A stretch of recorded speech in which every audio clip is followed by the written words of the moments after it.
Hello everyone, today we are going to study chapter 3 of class 10 science. यहाँ पर आपको metals और non metals के बारे में पढ़ाया जा रहा है। मेटल्स और नॉन मेटल्स की पहले आपकी फिजिकल प्रॉपर्टीज बताई जाएगी, फिर केमिकल प्रॉपर्टीज बताई जाएगी। And there is nothing something new about it. आप प्रीवियस क्लासेस में भी ये सब चीजें पढ़ चुके हैं कि इसकी फिजिकल प्रॉपर्टीज क्या क्या है। जैसे हार्डनेस, मेटल्स आपके क्या होते हैं, हार्ड होते हैं। यही सारा कुछ आपको इन पैराग्राफ्स में पढ़ने को मिल जाएगा। मेटल्स आपके हार्ड होते हैं और साथ साथ एक्सेप्शंस भी बताए जाएंगे। ठीक है, सारे मेटल्स जरूरी नहीं कि हार्ड होते हैं हमारे। जैसे सोडियम पोटेशियम है तो वो इतने सॉफ्ट होते हैं कि नाइफ से भी काटे जा सकते हैं, लेकिन उनको किसकी कैटेगरी में रखा गया है, मेटल्स की कैटेगरी में। उनकी प्रॉपर्टीज मेटल वाली है, हार्ड होते हैं। लस्टर होता है इसमें, मतलब चमक होती है, जैसे गोल्ड, सिल्वर, प्लेटिनम सब चमकदार होते हैं, शाइनिंग सरफेस होते हैं मतलब मेटल्स के। और डक्टिलिटी एक ऐसी प्रॉपर्टी होती है किसी भी मेटल की जिसमें उसको खींचकर पतली वायर बना जा सकती है। जैसे यहाँ पर दिखा रहे हैं कि सिल्वर और गोल्ड की डक्टिलिटी इतनी ज्यादा होती है कि 2 किलोमीटर तक का लेंथ का इसमें आप वो बना सकते हो वायर। ठीक है, 1 ग्राम गोल्ड से इतनी ज्यादा डक्टिलिटी है, मतलब उसको इतना ज्यादा थिन वायर के रूप में भी बदला जा सकता है। तो वायर बनाने की प्रॉपर्टी डक्टिलिटी हो गई। मेलेबिलिटी होती है कि उसको पीट पीट कर आप थिन शीट में चेंज कर दो। ठीक है, आपने इतना उसको एक आपके पास पीस ऑफ आयरन है, मान लो उसको आप हैमर कर रहे हो, बार बार हैमर से स्ट्राइक कर रहे हो और उससे क्या बन जाएगा, वो टूटेगा नहीं, इधर बिखरेगा नहीं इधर उधर, वो आपका एक थिन शीट में बदलता चला जाएगा। जितना आप उसको हैमर से स्ट्राइक करोगे उतना ही वो पतली शीट बनती चली जाएगी। तो ये एक एग्जाम्पल था। ये प्रॉपर्टी किसके अंदर है, आपकी मेटल के अंदर है। ये you will have to go through all this paragraphs जितने भी हैं यहाँ बताया। जैसे मेलेबिलिटी हो गई, जो मैं आपको बता रही हूँ कि वो कितना थिन शीट्स में बदला जा सकता है, वो प्रॉपर्टी हो गई इसकी malleability. To change a metal into a thin sheet by beating by hammer और एनीथिंग एल्स। अब इलेक्ट्रिकल कंडक्टिविटी कैसी है, इलेक्ट्रिकल कंडक्टिविटी अच्छी है। ठीक है, बहुत ज्यादा ये इलेक्ट्रिसिटी वगैरह, मतलब गुड कंडक्टर ऑफ इलेक्ट्रिसिटी है। और सिल्वर आपका बेस्ट कंडक्टर है इलेक्ट्रिसिटी का, लेकिन क्योंकि ये हमारा ऐसा हो गया ना, बहुत कॉस्टली हो गया तो बहुत ज्यादा यूज नहीं होता, कॉपर वगैरह यूज हो जाता है। लेकिन हम कह सकते हैं कि मेटल्स जो है गुड कंडक्टर ऑफ इलेक्ट्रिसिटी है। नेक्स्ट है हमारा गुड कंडक्टर ऑफ हीट। यहाँ पर हीट करके भी दिखा रहे हैं एक एक्सपेरिमेंट के, इधर उन्होंने वैक्स भी लगा दी है और हीट यहाँ पर है, वो धीरे धीरे अपने आप ही हीट यहाँ तक पहुंच जाएगी। ठीक है, और ये टपक जाएगी यहाँ से वैक्स आपकी। तो इस तरह से आपको बता रहे हैं कि ये हीट भी अच्छे से इसमें कंडक्ट होती है, इलेक्ट्रिसिटी भी अच्छे से कंडक्ट होती है। और सोनोरस होते हैं मेटल्स, मतलब जब आप उनकी सोनोरिटी ज्यादा होती है, जब आप किसी मेटल को बीट करते हैं तो उसमें से आवाज आती है, वो आवाज आने की प्रॉपर्टी सोनोरिटी कहलाती है। और मेल्टिंग और बॉइलिंग पॉइंट भी वेरी हाई होते हैं मेटल्स के। थोड़े से एक्सेप्शंस भी दिए हैं यहाँ पर साथ साथ। जैसे टंगस्टन है आपका,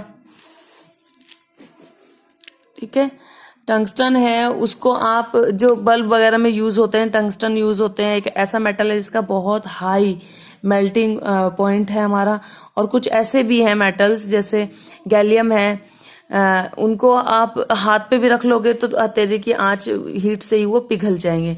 तो एक्सेप्शंस भी कुछ दे रखे हैं इन्होंने, वो भी आप देख लेना। तो ये सारी प्रॉपर्टीज फिजिकल प्रॉपर्टीज हो गई मेटल्स की, वही सारा आपको इसमें दिया गया है। अब इसको मैं एक बार रीड कर देती हूँ। ये देखो, you will find that some metals can be beaten into thin sheets. Thin sheets में बीट कर सकते हैं। मैंने बताया जैसे आप टुकड़ा एक लोग ले लो आयरन का और उसको बीट करना शुरू करो हैमर से, तो वो एक पतली शीट में बदलता चला जाएगा, और ये प्रॉपर्टी मेलेबिलिटी कहलाती है। और एक वायर में चेंज कर दो, पतली वायर में चेंज कर दो, ये प्रॉपर्टी डक्टिलिटी कहलाती है। और कुकिंग यूटेंसिल्स वगैरह में क्यों यूज होते हैं, क्योंकि ये गुड कंडक्टर ऑफ हीट होते हैं। और आपके मेल्टिंग पॉइंट इनका हाई होता है, इसलिए इनको आप हीट वगैरह, मतलब खाना वाना बनाने के बर्तन वगैरह में यूज करते हो कि इनकी हाई मेल्टिंग पॉइंट होता है। ऐसे नहीं कि रखा आपने आंच पे और पिघल गए। है कुछ मेटल ऐसे, गैलियम का जैसे मैंने एग्जांपल दिया, ऐसे एक्सेप्शंस भी हैं। लेकिन मोस्टली जैसे बिहेवियर है वो यही है कि good conductor of electricity and good conductor of heat होते हैं। यहाँ पर आपका इलेक्ट्रिसिटी का भी पास करके दिखाया है, जहां पर आप मान लो एक प्लास्टिक आपने ये ऐसे करके एक कनेक्शन बनाया हुआ है, यहाँ बैटरी है, यहाँ बल्ब है आपका, यहाँ स्विच है। जो भी आपको टेस्ट करना है, प्लास्टिक टेस्ट करनी है, आयरन टेस्ट करना है, जो भी टेस्ट करना है वो यहाँ पुट कर दो। अगर ये बल्ब आपका ऑन हो जाता है, जल जाता है, ठीक है, तो समझो कि वो इलेक्ट्रिसिटी पास हो रही है, वरना नहीं हो रही है। एक एक्सपेरिमेंट के थ्रू इन्होंने आपको समझाने की कोशिश की है, ठीक है। अब यहाँ you must have seen that the wires that carry current in your homes have coated. अब जो भी वायर्स होती हैं घर में, वो अंदर भले ही उसमें कॉपर हो, कुछ भी हो, लेकिन बाहर से वो कोटिंग होती है उसके ऊपर पीवीसी की, पॉलीविनाइल क्लोराइड की, और रबर लाइक मटेरियल होता है, रबर की तरह। और ये आपका हीट इलेक्ट्रिसिटी को पास होने से, मतलब बाहर आपको करंट ना लगे, इसलिए लगाया जाता है, ठीक है। What happens when metal strike hard surface? अब मेटल जब किसी हार्ड सरफेस, ये मैंने बताया सोनोरस वाला जो प्रॉपर्टी है, जब आवाज आती है तब। अब नॉन मेटल्स की भी फिजिकल प्रॉपर्टीज यहाँ पर दी हुई है, जस्ट अपोजिट है। ये डक्टाइल नहीं होते, इनसे आप खींचकर पतली वायर नहीं बना सकते। ये आपके सोनोरस नहीं होते, आवाज नहीं आती। ब्रिटल होते हैं आपके ये, ठीक है, जैसे आप हैमर करोगे इसको, मेलेबल नहीं होते। जैसे आप हैमर से मारोगे, किसी चीज से मारोगे, तो ये ब्रिटल होते हैं, तो टूट के बिखर जाते हैं। यहाँ पर in previous classes you have learned that there are few non metals as compare to metals. अब यहाँ मेटल्स, नॉन मेटल्स कम है, ये बता रहे हैं, मेटल्स ज्यादा हैं। नॉन मेटल्स के एग्जांपल दे दिए, कार्बन, सल्फर, जितनी गैसेस वगैरह है वो तो सब नॉन मेटल्स में ही आ गई। Non metals are either solid और गैसेस एक्सेप्ट ब्रोमीन। अब ये तो सॉलिड में होते हैं नॉन मेटल, या फिर किसमें, गैस के फॉर्म में होते हैं, लेकिन ब्रोमीन एक ऐसा एक्सेप्शन है जो लिक्विड फॉर्म में होता है, लेकिन फिर भी नॉन मेटल की कैटेगरी में। एक्सेप्शंस बहुत अच्छे से याद रखना।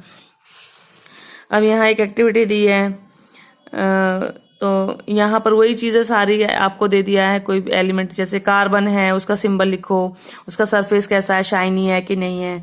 शाइनी होता है ना, इसका लस्टर वाला होता है मेटल्स का, तो इसका है कि नहीं, ठीक है।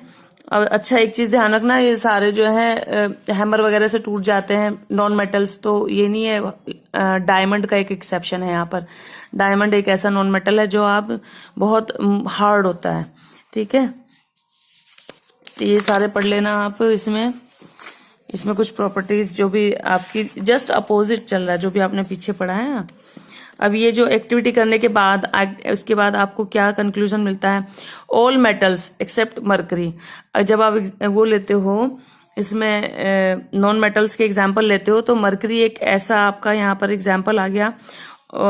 All metals accept mercury. Mercury आपका मेटल में आता है, लेकिन ये सॉलिड नहीं होता रूम टेम्परेचर पर, ठीक है। ये आपका लिक्विड फॉर्म में होता है रूम टेम्परेचर पर। In activity you have observe metals have high melting.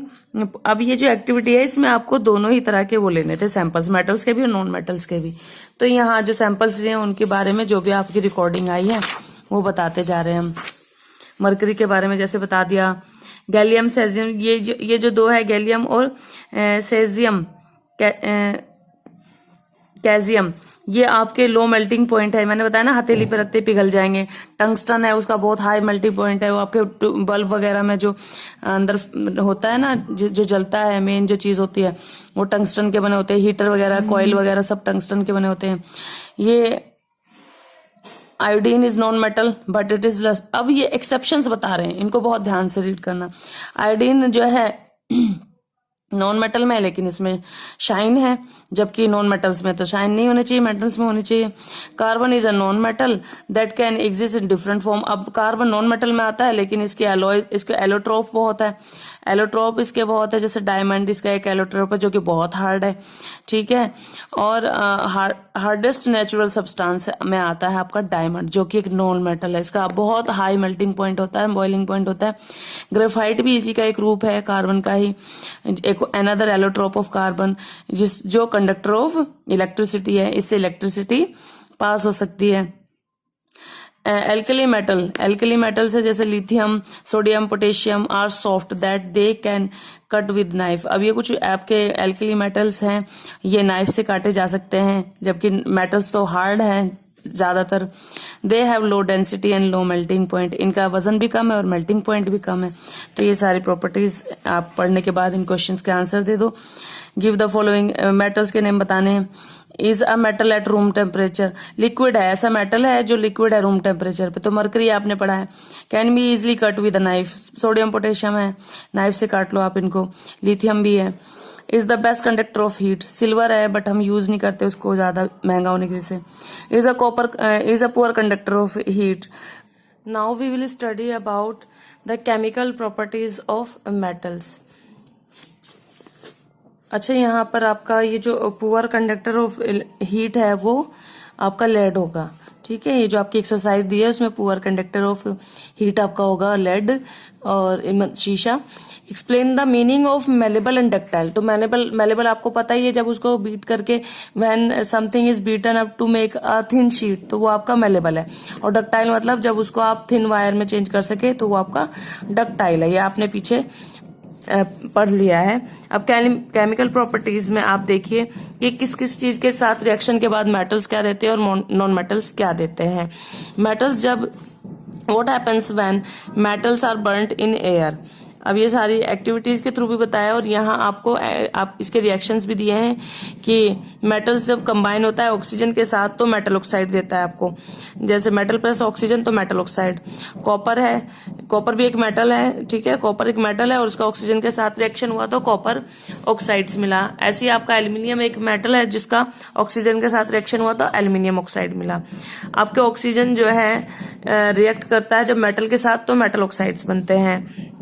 Oxide react with hydrochloric acid, जो आपका कॉपर ऑक्साइड है वो हाइड्रोक्लोरिक एसिड के साथ रिएक्ट करता है।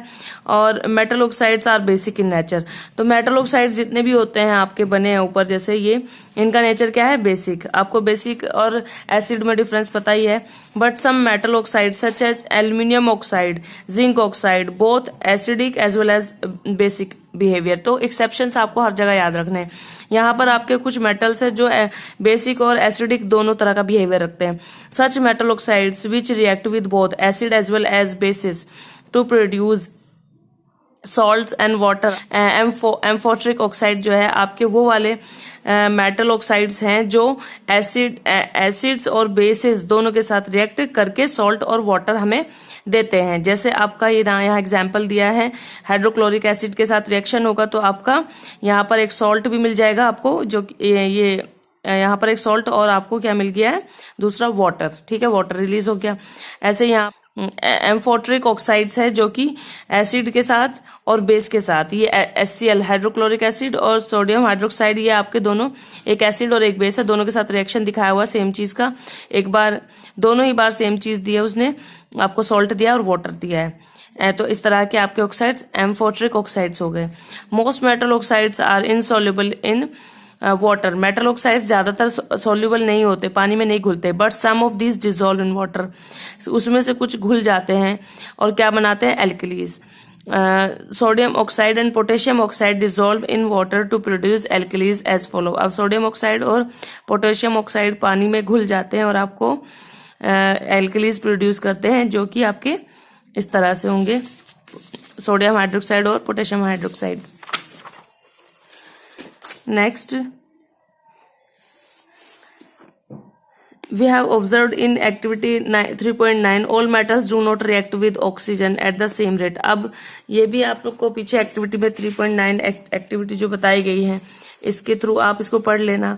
तो ऑक्सीजन के साथ सेम रिएक्शन नहीं होता है, सेम रेट पर रिएक्शन नहीं होता है, किसी का तेज होता है किसी का कम होता है, तो सबका रेट ऑफ रिएक्शन भी डिफरेंट होता है। अब different metals show different reactivities towards oxygen।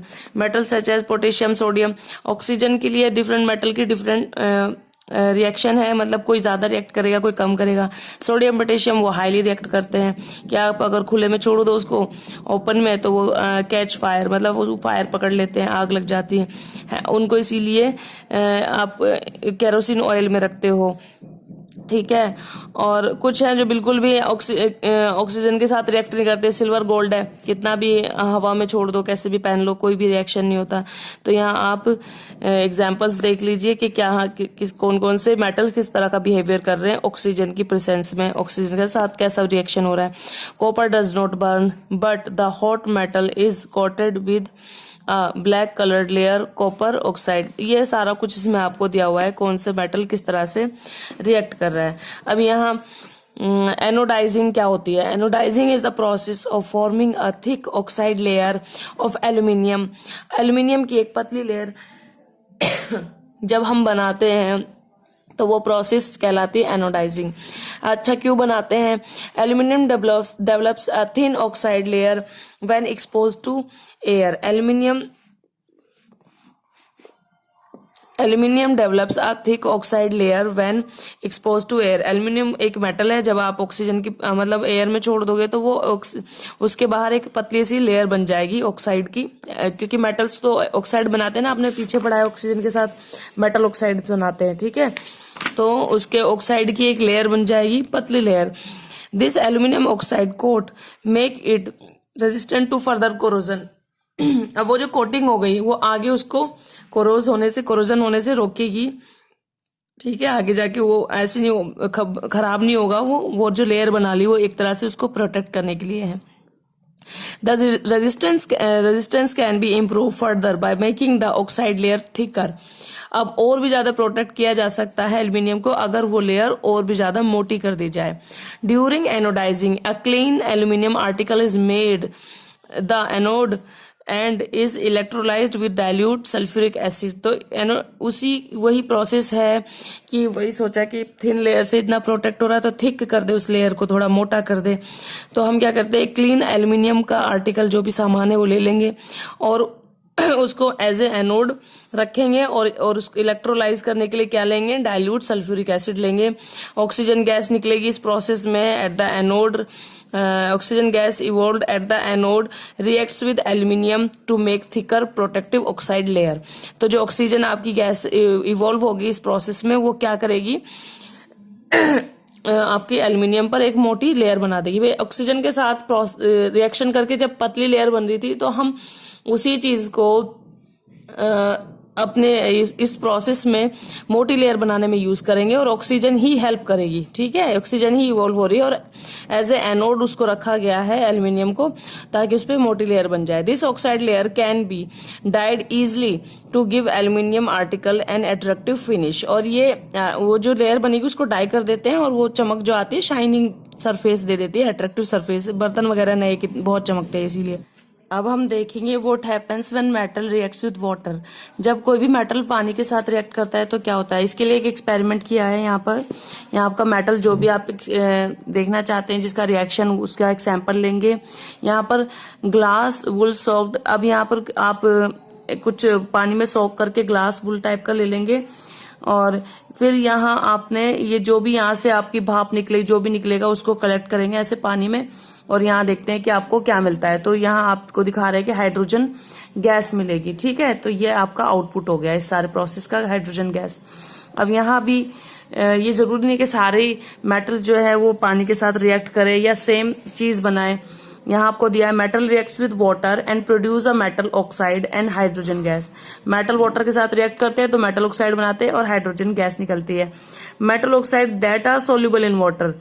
अब मेटल ऑक्साइड्स जो पानी में घुल जाते हैं, मेटल ऑक्साइड तो बनते हैं लेकिन जो सोल्यूबल है वाटर में, further form metal hydroxide. Metal oxides जो भी आपके पानी में घुल जाते हैं वो मेटल हाइड्रोक्साइड बनाते हैं आगे जाकर, ठीक है। अब यहाँ भी एक्सेप्शंस भी दिए हैं कि सारे मेटल ऐसा नहीं है कि रिएक्ट करेंगे। Metals like potassium sodium react violently. अब ये कुछ है बहुत वायलेंटली रिएक्ट करते हैं कोल्ड वाटर के साथ। सोडियम पोटेशियम इनको तो वैसे भी खुले में भी नहीं छोड़ सकते क्योंकि एयर के साथ जो मॉइस्चर होती है उसमें भी थोड़ा बहुत मॉइस्चर से भी इनका रिएक्शन हो जाता है, फायर पकड़ लेते हैं। The reaction is so violent and exothermic. Exo जहां भी आए ना, एक्सोथर्मिक समझ जाओ हीट निकल रही है। एंडोथर्मिक हीट अपोजिट है, एक्सोथर्मिक एंडोथर्मिक एक दूसरे के अपोजिट है। एंडोथर्मिक मतलब हीट अंदर, एक्सोथर्मिक मतलब बाहर। तो हीट निकलेगी इस तरह के जब आप पोटेशियम है वाटर के साथ रिएक्शन कर रहा है तो आपका ये बन जाएगा और यहाँ पर आपका हाइड्रोजन गैस और हीट एनर्जी, ठीक है। एक्सोथर्मिक है तो हीट निकल रही है। ऐसे आपका सोडियम के साथ है, ऊपर पोटेशियम, नीचे सोडियम के साथ वाटर रिएक्ट करेगा तो आपका यहाँ पर भी हाइड्रोजन गैस और हीट आपकी रिलीज होगी। यहाँ the reaction of calcium with water is less violent, लेकिन कैल्शियम का कम है। The heat evolve is not sufficient for the hydrogen to catch fire, यहाँ फायर का डर है, लेकिन यहाँ पर मतलब रिएक्शन है, थोड़ा सा एक्सोथर्मिक है, लेकिन इतना नहीं है कि फायर वगैरह का खतरा हो। Calcium start floating because the bubbles of hydrogen gas formed stick to the surface of the metal, ठीक है। तो कैल्शियम जो है वो फ्लोट करने लगती है यहाँ इस केस में, क्योंकि जो आपके हाइड्रोजन गैस से जो बबल्स बने हैं वो उसके साथ चिपक जाते हैं। Magnesium does not react with cold water, ये भी बताया हॉट वाटर कोल्ड वाटर कैसा रिएक्शन है, किसका कैसा है। It reacts with hot water, ठीक है। मैग्नीशियम कोल्ड वाटर के साथ नहीं करता, हॉट वाटर के साथ करता है, और मैग्नीशियम हाइड्रोक्साइड बनाता है, ठीक है। जो भी मतलब मेटल हाइड्रोक्साइड का मतलब ये, जो भी मेटल उसका नाम प्लस में हाइड्रोक्साइड। जैसे आप पोटेशियम का दिखाया था, सोडियम का बनाया था, तो ये हाइड्रोक्साइड बन रहे थे उनके, ऐसे यहाँ पर बन रहे हैं, ठीक है। It also start floating due to the bubble of hydrogen gas sticking its surface, ये भी फ्लोट करने लगता है मैग्नीशियम भी, क्योंकि जो हाइड्रोजन जो गैस निकलेगी वो मेटल के साथ चिपक कर उसे सरफेस पर ले आएगी ऊपर की तरफ। Metals like aluminium, iron, zinc do not react either with cold और हॉट, कुछ है मेटल्स जो बिल्कुल ठंडे या गर्म पानी किसी के साथ भी रिएक्ट नहीं करते हैं, but they react with steam to form metal oxides, लेकिन स्टीम के साथ वो रिएक्ट करते हैं, भाप के साथ मेटल ऑक्साइड बनाते हैं और हाइड्रोजन गैस। तो ये मेटल ऑक्साइड बनाया जैसे एल्यूमिनियम ने, और हाइड्रोजन गैस रिलीज हुई है, ऐसे यहाँ आयरन ने बनाया आयरन ऑक्साइड, और यहाँ भी हाइड्रोजन गैस रिलीज हुई है। और कुछ मेटल तो बिल्कुल ही रिएक्ट नहीं करते हैं, कॉपर, सिल्वर, गोल्ड, ये सारे तो बिल्कुल भी वाटर के साथ रिएक्ट ही नहीं करते हैं। तो सबका सेम नहीं है, कोई किसी तरह से रिएक्ट कर रहा है, कोई किसी तरह के पानी के साथ रिएक्ट कर रहा है, कोई कर ही नहीं रहा है। What happens when metal reacts with acids? अब यहाँ एसिड के बारे में पढ़ेंगे कि क्या देता है एसिड के साथ। जब भी रिएक्ट करते हैं मेटल तो सॉल्ट और हाइड्रोजन गैस देते हैं, ये आपको याद रखने पड़ेंगे। मेटल जब आपका डाइल्यूट किसी भी एसिड के साथ, जैसे एग्जांपल डाइल्यूट एसिड के साथ रिएक्शन हो गए तो सॉल्ट और हाइड्रोजन दे रहा है, ठीक है। अब यहाँ पर एक एक्टिविटी है, collect all the metal samples except sodium potassium नहीं लेना है, आपको एक एक्टिविटी करनी है, सोडियम पोटेशियम छोड़ देना है क्योंकि हाईली रिएक्टिव है। इफ द सैंपल्स आर टर्निश्ड रब व्हेन क्लीन, अब इनको साफ ऑफ कर लेना सैंड पेपर से। क्वेश्चन ये है कि इसमें potassium do not take sodium potassium, ये पता ही है क्योंकि ये बहुत जल्दी रिएक्ट करते हैं, पानी के साथ आग वाग लग सकती है। Put the sample separately in test tube containing dilute hydrochloric acid, अब उन सैंपल्स को हाइड्रोक्लोरिक एसिड जो आपका होगा डाइल्यूट हाइड्रोक्लोरिक, डाइल्यूट आप समझ जाया करो कि उसमें पानी मिक्स है, ठीक है, तो वो कम आपका इफेक्टिव हो जाता है, थोड़ा सा एक्सपेरिमेंट में इजी रहता है। तो सैंपल रख लो वो सारे के सारे अलग अलग टेस्ट ट्यूब में, जिनमें डाइल्यूट हाइड्रोक्लोरिक एसिड हो आपका HCl, उसमें डाल लो सारे सैंपल अलग अलग में। Suspend thermometer in the test tube so that their bulbs are dipped in the acid, अब इसमें थर्मोमीटर लगा लेना है आपको, ठीक है। Observe the rate of formation of bubbles carefully, bubbles कैसे बन रहे हैं वो ऑब्जर्व करो। Which metal reacts vigorously and with dilute hydrochloric, कौन सा ज्यादा हाई स्पीड से रिएक्ट कर रहा है, विगोरसली कर रहा है, और अपना रिकॉर्ड हाईएस्ट टेम्परेचर किस में आया है। Arrange the metal in decreasing, अब डिक्रीजिंग ऑर्डर में कितना टेम्परेचर किसका आया उसको लगाओ। Right equation for the reaction of magnesium and aluminium, अब ये सारे जो हमने लिए थे उनके क्या इक्वेशन लिखो कि किस तरह का इसमें रिएक्शन होकर क्या बना। Hydrogen gas is not evolve when a metal reacts with nitric acid, अब नाइट्रिक यहाँ पर हाइड्रोजन गैस निकल रही थी, डाइल्यूट एसिड के साथ आप यूज कर रहे थे तब आपकी हाइड्रोजन गैस निकल रही थी, बट आप जब नाइट्रिक एसिड के साथ यूज करो, यही एक्सपेरिमेंट करोगे तो हाइड्रोजन गैस नहीं निकलेगी। इट इज बिकॉज आपका जो ये है नाइट्रिक एसिड है ये स्ट्रॉन्ग ऑक्सीडाइजिंग एजेंट है। इट ऑक्सीडाइज हाइड्रोजन जो आपकी प्रोड्यूस होगी उसको ऑक्सीडाइज कर देगा to water itself gets reduce to any of the nitrogen oxides, तो ये आपका एक एक्सेप्शन इसमें है।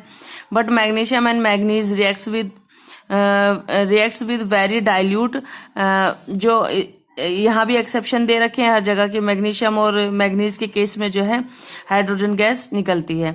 यू मस्ट हैव ऑब्जर्व, अब ये सारा कुछ आपका बता दिया है कि कौन कितना कैसे रिएक्ट करता है। ये डिक्रीजिंग ऑर्डर में भी बता दिया इनके टेम्परेचर जो आपने ऑब्जर्व किए थे, किसका सबसे ज्यादा टेम्परेचर आ रहा था, किसका सबसे कम जा रहा था। अब यहाँ एक टर्म है एक्वारीजिया। तो एक्वारीजिया क्या होता है? ये जो है मिक्सचर होता है कंसंट्रेटेड हाइड्रोक्लोरिक एसिड और कंसंट्रेटेड नाइट्रिक एसिड का। ठीक है, इन दोनों का मिक्सचर होता है और मिक्सचर किस फॉर्म में होता है? 3:1। अगर 3 हिस्सा कंसंट्रेटेड हाइड्रोक्लोरिक एसिड का है तो 1 हिस्सा उसमें नाइट्रिक एसिड का। इनको मिक्स कर देते हैं और एक्वारीजिया एक हाईली कोरेसिव आपके पास लिक्विड बन के आ जाता है, जिसमें ऐसा जैसे गोल्ड है, प्लेटिनम है, जो कभी नहीं पिघलते, ऐसी चीजों को भी आप पिघला सकते हैं। ठीक है, अब इससे रिलेटेड एक क्वेश्चन भी आएगा इसमें आपकी एक्सरसाइज में कि एक बंदा डोर टू डोर जा रहा है और कह रहा है कि मैं सुनार हूं और आपकी चीजों को चमका के दे दूंगा, और एक लेडी अपने गोल्ड की कोई चीज दे देती है उसको और वो उसे उसमें डालता है और चमकते हुए निकालता है, उस लिक्विड के अंदर डाल के और निकालता है, बहुत चमक जाती है, लेकिन वेट कम हो जाता है। वेट क्यों कम हो जाता है? क्योंकि वो एक्वारीजिया है, जो उसके पास लिक्विड है वो एक्वारीजिया है और वो उसमें घुल गया है सोना, और वो बाद में उसको निकाल लेगा। ठीक है, how do metals react with solutions of other metal salts. अब अदर मेटल सॉल्ट्स के साथ कैसे रिएक्शन करते हैं वो इसमें दिखाया जाएगा। एक्टिविटी करके दिखा रहे हैं। Take a clean wire of copper और आयरन। कॉपर की और आयरन की क्लीन वायर लेनी है आपको, और इसमें put the copper wire in solution of iron sulphate. और आयरन कॉपर वायर को आप आयरन सल्फेट के सॉल्यूशन में रखोगे और आयरन जो नेल है आपकी उसको कॉपर सल्फेट के अपोजिट उसमें रखोगे और रिकॉर्ड करोगे ऑब्जर्वेशन आफ्टर 20 मिनट्स। अब यहाँ क्या ऑब्जर्व करते हो आप? In which test tube did you find the reaction has occurred. किस में रिएक्शन हुआ है, किस में नहीं हुआ है।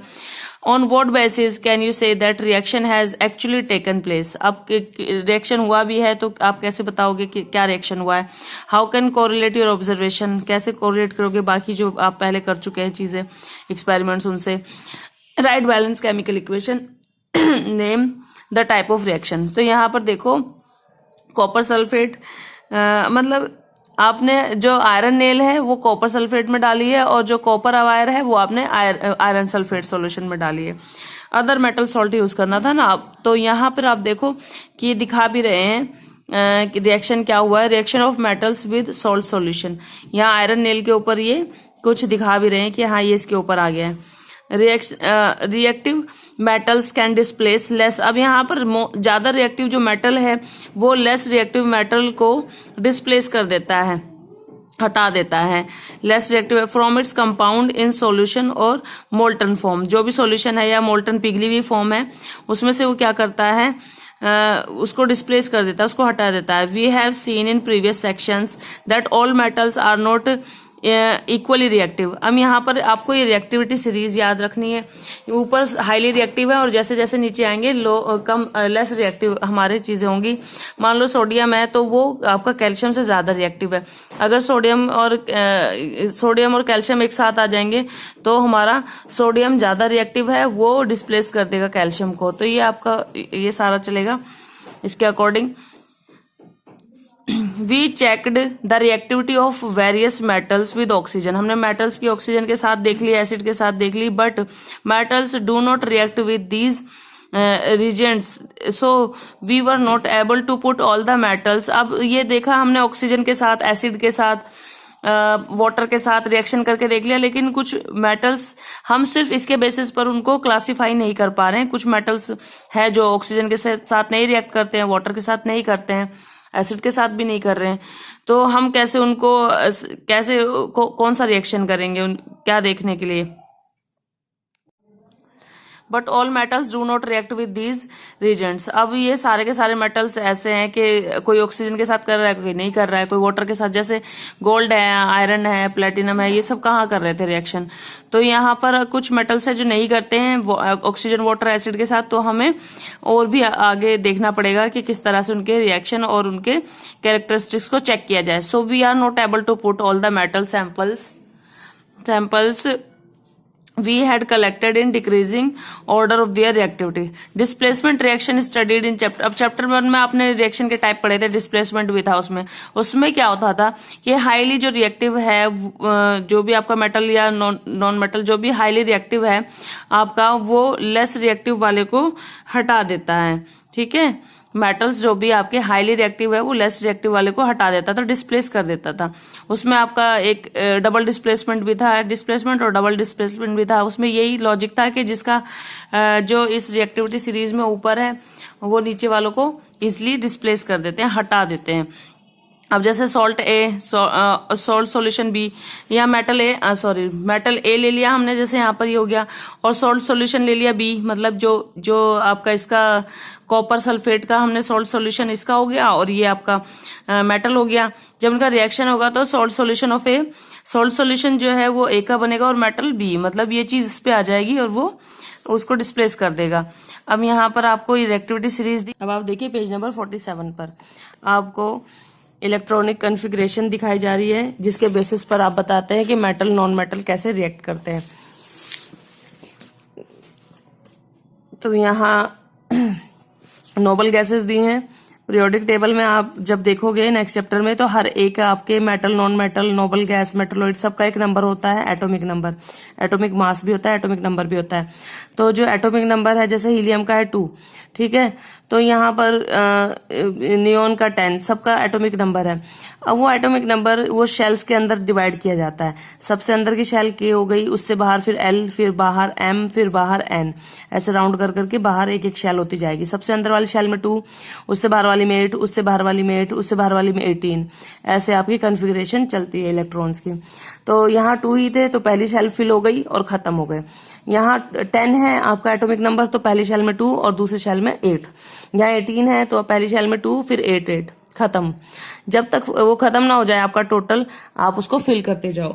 यहाँ देखो 20 है तो 2, 8, 8, अब भी कितना बचा? 2 बचा, वो बाहर वाली शेल में पहुंच गया। बहुत अगर ज्यादा नंबर हो तो और भी ज्यादा शेल बढ़ती चली जाती है। तो रूल ये है कि फर्स्ट में 2, K वाली में 2, सेकंड में 8, L वाली में 8, M वाली में 8 और N वाली में 18, ऐसे करके इलेक्ट्रॉनिक कॉन्फ़िगरेशन बनती है। अब यहाँ पर आपका क्या होता है कि रिएक्शन किस पर डिपेंड करता है आपका, कि कौन कितने एटम्स दे रहा है और कौन कितने इलेक्ट्रॉन्स दे रहा है और कौन कितने इलेक्ट्रॉन्स ले रहा है। अब ये सारा मैंने आपको समझा दिया है।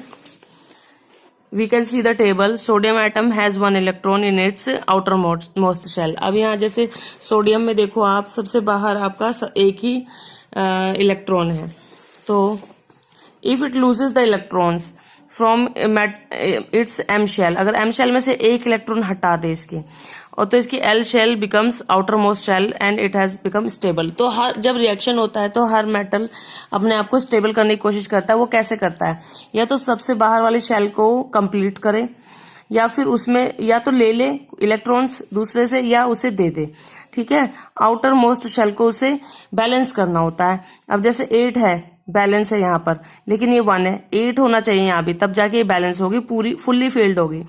तो ये किसी से 7 तो ले नहीं पाएगा, क्योंकि एक आराम से कोई है सामने 7 वाला, वो एक को आराम से खींच लेगा, लेकिन एक अकेला 7 को नहीं खींच पाएगा। तो ये क्या करेगा? जो इजी लगेगा इसे वो करेगा। सोडियम अपना एक किसी को दान कर देगा, डोनेट कर देगा, दे देगा, और अपने आउटर मोस्ट शेल को कंप्लीटली फिल कर लेगा। ठीक है, अब यहाँ देखो आप, सोडियम है, इसका आउटर मोस्ट शेल में 1 है, तो ये क्या करेगा? 1 इलेक्ट्रॉन को छोड़ देगा, रिलीज कर देगा। इलेक्ट्रॉन E- से दिखाते हैं आप, ठीक है, इलेक्ट्रॉन को एक छोड़ देगा, और जो छोड़ेगा, जो जिसके पास से इलेक्ट्रॉन जाएगा उसके ऊपर प्लस साइन आ जाएगा। देखो सोडियम के ऊपर प्लस साइन आ गया, और जो लेगा उसके ऊपर माइनस साइन आ जाएगा। क्लोरीन है, उसके पास अब सोडियम क्लोराइड जो बनता है, सोडियम का क्लोरीन के साथ रिएक्शन बहुत अच्छे से हो जाता है, क्योंकि सोडियम के पास लास्ट में 1 है जो वो छोड़ सकता है आराम से, और क्लोरीन के पास 7 है जो कि ले सकता है। ठीक है, 7 1 को लेते ही ये पूरा, इसकी भी आउटर मोस्ट शेल कंप्लीट हो गई 8, और इसकी भी कंप्लीट हो गई। भाई हमें यही तो कॉन्फ़िगरेशन है कि 2, 8, 8, 18 ऐसे करके, तो आउटर मोस्ट शेल को कंप्लीट करना होता है, तभी रिएक्शन होता है। तो यहाँ पर सोडियम ने 1 दिया, किसको? क्लोरीन को। ठीक है, एन ने जिसने दिया उस पर प्लस लग गया और जिसने लिया उसके ऊपर माइनस लगा। तो ऑलरेडी उसके पास 7 थे, क्रॉस से उसके दिखा रहे हैं, उसके पास आउटर मोस्ट शेल में कितने 7 क्रॉस करके दिखा रहे हैं, 2 4 5 6 7, और ये जो डॉट करके दिखा रहे हैं वो दिखा रहे हैं जो इसने सोडियम से लिया। ठीक है, इस तरह से दोनों की आउटर मोस्ट शेल कंप्लीट हो गई, तो ये सोडियम क्लोराइड बन गया। अब ऐसे ही आपके रिएक्शंस चलते हैं। यहाँ पर जैसे मैग्नीशियम है, मैग्नीशियम का एटॉमिक नंबर आपका है 12। अब इसके लास्ट में आउटर मोस्ट शेल में कितने हुए, 2 एटम्स है, 2 इलेक्ट्रॉन्स है सॉरी, तो 2 इलेक्ट्रॉन वो इजीली रिलीज कर देगा ताकि आउटर मोस्ट शेल कंप्लीट हो जाए। और 2 क्लोरीन अगर आ जाए, एक क्लोरीन ये ले ले, एक मतलब 2 क्लोरीन चाहिए, दोनों एक एक इसके इलेक्ट्रॉन को ले लेंगे, एक इलेक्ट्रॉन इसने ले लिया, एक इसने ले लिया, जो देगा उसके ऊपर प्लस लग गया, क्योंकि 2 दिए हैं तो 2 प्लस लग गया। और इसने क्लोरीन 2 आए थे, नीचे यहाँ 2 लिखने का मतलब 2 क्लोरीन आई थी और दोनों ने एक एक इलेक्ट्रॉन को मैग्नीशियम से ले लिया है। ठीक है, तो ये आपका मैग्नीशियम क्लोराइड बन गया है। ठीक, the compound formed in this manner by transfer of electrons from metal to non metal are known as ionic compound. अब आयनिक कंपाउंड क्या कहलाते हैं, जो इस तरह से आपके कंपाउंड बनते हैं और इलेक्ट्रॉन्स के ट्रांसफर से from metal to non metal, metal से नॉन मेटल पर, वो आपके आयनिक कंपाउंड कहलाते हैं और इलेक्ट्रोवैलेंट कंपाउंड कहलाते हैं। कोई डेफिनेशन पूछे तो आप यहाँ से दे सकते हैं। You can name the cation and anion present in magnesium chloride. उसमें कैटायन और एनायन कौन कौन से हैं वो भी आप बता सकते हो। ठीक है, और यहाँ कैटायन एनायन जो पॉजिटिव जो देगा वो आपका कैटायन, जो लेगा वो एनायन। ठीक है, मैग्नीशियम कैटायन हो गया और क्लोरीन आपका एनायन में आ गया। अब इसकी कुछ प्रॉपर्टीज हैं, क्या क्या प्रॉपर्टीज है इनके एक्सपेरिमेंट के थ्रू बता रहे हैं, ये इसको पढ़ लेना। और प्रॉपर्टीज आपकी यहाँ पर ऑब्जर्वेशन की बेसिस पर दे दी है। फिजिकल नेचर कैसा होता है, ionic compounds are solid and somewhat hard because of strong force of attraction. बहुत हार्ड होते हैं, सॉलिड होते हैं क्योंकि उनके बीच स्ट्रॉन्ग फोर्स ऑफ अट्रैक्शन होता है, पॉजिटिव और नेगेटिव आयंस का। जनरली ब्रिटल होते हैं, ब्रेक डाउन हो जाते हैं पीसेस में अगर प्रेशर अप्लाई हो। मेल्टिंग और बॉइलिंग पॉइंट इनका कैसा है, हाई मेल्टिंग बॉइलिंग पॉइंट होता है। और बहुत अमाउंट ऑफ एनर्जी चाहिए क्योंकि इनका जो बॉन्ड होता है वो बहुत स्ट्रॉन्ग होता है। सॉल्युबिलिटी कैसी होती है, इलेक्ट्रोवैलेंट कंपाउंड्स आर जनरली ये सॉल्युबल होते हैं water and insoluble solvent such as kerosene. ये सारी इसकी प्रॉपर्टीज है। कंडक्शन ऑफ इलेक्ट्रिसिटी, ये सारा आप रीड कर लीजिए। ये पोर्शन इस बार नहीं आएगा, अकरेंस ऑफ मेटल्स, एक बार आप भी कंफर्म हो जाएगा। अकरेंस ऑफ मेटल वाला जो पोर्शन है, एक्सट्रैक्शन है, एक्सट्रैक्ट करना और डिफरेंट ओर्स से उनके मेटल को, वो चीज़ आपकी इस बार सिलेबस में नहीं है। कोरोजन आपने पहले भी पढ़ा है, कोरोजन क्या होता है। ठीक है, दैट्स इट। 49 से आपको नहीं पढ़ना है।